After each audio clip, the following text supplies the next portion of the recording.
فیض احمد فیض عہد حاضر کے قریب اور ترقی پسند تحریک کے منفرد اور ممتاز شاعر ہیں۔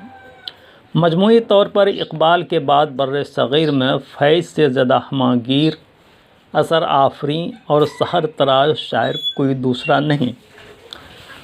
ان کے ہم عصروں میں مجاز، دانش، احمد ندیم، علی سردار جعفری، مخدوم محی الدین، جمیل مظہری اور مجروح سلطان پوری کسی تعارف کے محتاج نہیں ہیں، لیکن ان سحر انگیز فنکاروں کی فہرست میں فیض کا نام سر فہرست آتا ہے۔ فیض کی شاعری کا آغاز تغزل اور رومانیت سے ہوا، جس میں تازگی، شگفتگی اور احساس حسن کی ندرت نے دلکشی و دل نشینی پیدا کر دی ہے۔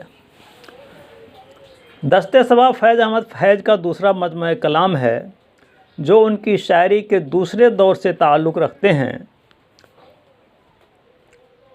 اس دور میں گریز اور فرار کی کیفیت ختم ہوتی ہے۔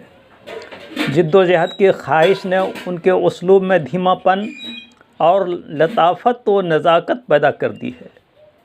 دست صبا کے ابتدائیہ میں فیض نے خود ہی لکھا ہے: حیات انسانی کی اجتماعی جد و جہد کا ادراک اور اس جد و جہد میں حسب توفیق شرکت زندگی کا تقاضا ہی نہیں، فن کا بھی تقاضا ہے۔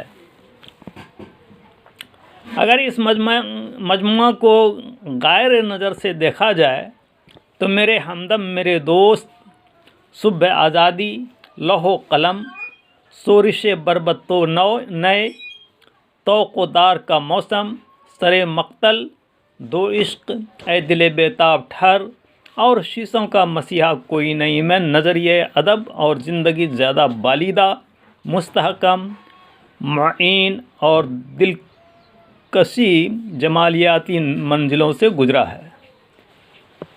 یہ نظم فیض کے انداز فکر اور طرز اظہار کی علامتی نمائندگی کرتا ہے۔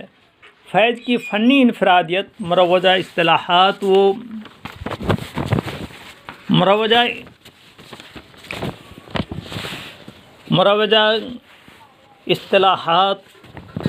و الفاظ کو نئی سیاسی، رومانی، عشقیہ اور انقلابی معنویت سے ہم آہنگ کرنے میں مضمر ہے۔ انہوں نے نئی ترکیبیں، تشبیہیں، استعارے اور علامتیں وضع کی ہیں۔ خارجی احساسات کو داخلی محسوسات بنا لینا فیض کی ایک بڑی خوبی ہے۔ ترقی پسند تحریک کے زیر اثر نئی علامتوں کی تخلیق میں وہ اپنے ہم عصر شعراء سے میلوں آگے نظر آتے ہیں۔ رمزیت، اشاریت، ایمائیت اور نئی علامتی معنویت نے فیض کے اسلوب کو علامت و استعارے کا ایک حسین سنگم بنا دیا ہے۔ سرخی انقلاب کی علامت ہے، تارکی غیر جمہوری نظام کی، دار و رسن ظلم و ستم کی اور سحر آزادی کی علامت ہے۔ روشنی، سورج، چاند، ستارے نئی زندگی کے علائم کی حیثیت رکھتے ہیں۔ فیض کی غزل اور نظم دونوں میں یہ اسلوب ان کی تخلیقی جمالیات کا ترجمان رہا ہے۔ ڈاکٹر سید محمد عقیل کے مطابق فیض کی شاعری اس مثال کے لیے پیش کی جا سکتی ہے جنہوں نے غزل اور نظم دونوں میں علامت نگاری کی اچھی مثالیں پیش کی ہیں۔ ڈاکٹر احتشام حسین بھی فیض کی اسی خصوصیت کی طرف اشارہ کرتے ہوئے لکھتے ہیں: فیض ہندوستانی جوان کی مایوس زندگی کے ترجمان ہو کر انہیں امید اور عمل کا پیغام دیتے ہیں اور ایک نئے اسلوب میں نغمہ ریز ہوتے ہیں۔ اور ڈاکٹر عبدالوحید لکھتے ہیں: انتخاب الفاظ میں اس نے مروجہ الفاظ اور تراکیب کو نئی جھلک عطا کی ہے۔ فیض نے نئی حیثیت کی ترجمانی کے لیے ایک ایسے اسلوب کی تشکیل کی جو علامتی پیکر تراشی کا مترادف ہے۔ منتخب برجستہ اور برمحل الفاظ کے متحرک اور سیال استعمال نے ان کے اسلوب میں پیکر تراشی کو اظہار و معنویت کی رفعتوں سے ہمکنار کر دیا ہے۔ اس اعتبار سے فیض غالب اور اقبال کے بعد سب سے زیادہ مہذب فنکار ہیں۔ فیض کی تمام نظموں میں علامتی لب و لہجہ اور پیکر تراشی کا اسلوب ملتا ہے، جس کو احساس فکر کی رمزیت و اشاریت نے مرکز اثر و تاثر بنا دیا ہے۔ فیض نے بیتی تجربے بھی کیے ہیں، گیت اور قطعے بھی لکھے ہیں۔ ہر جگہ ان کے یہاں تخلیقی توازن اور جمالیاتی تناسب ملتا ہے۔ چند اشعار ملاحظہ ہو: بہت گراں ہے یہ عیش تنہا، کہیں سبک تر کہیں گوارا، وہ درد پنہاں کہ ساری دنیا رفیق تھی جس کے واسطے سے،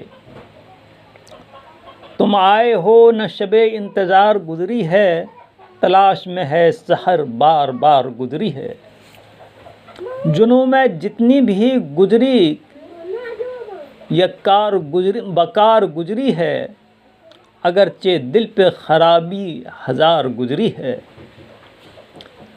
صبا سے کرتے ہیں غربت نصیب ذکر وطن، تو چشم صبح میں آنسو ابھرنے لگتے ہیں، شفق کی راکھ میں جل بجھ گیا ستارہ شام، شب فراق کے گیسو فضا میں لہرائے، صبا نے پھر درے زنداں پہ آ کے دی دستک، سحر قریب ہے دل سے کہو نہ گھبرائے۔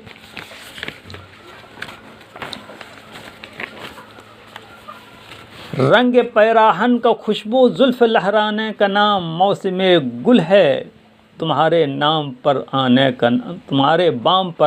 کا نام، رنگ پیراہن خوشبو زلف لہرانے کا نام، موسم گل ہے تمہارے بام پر آنے کا نام، ہے اپنی کشت ویراں سرسبز اس یقین سے، آئیں گے اس طرف بھی ایک روز ابر و باراں۔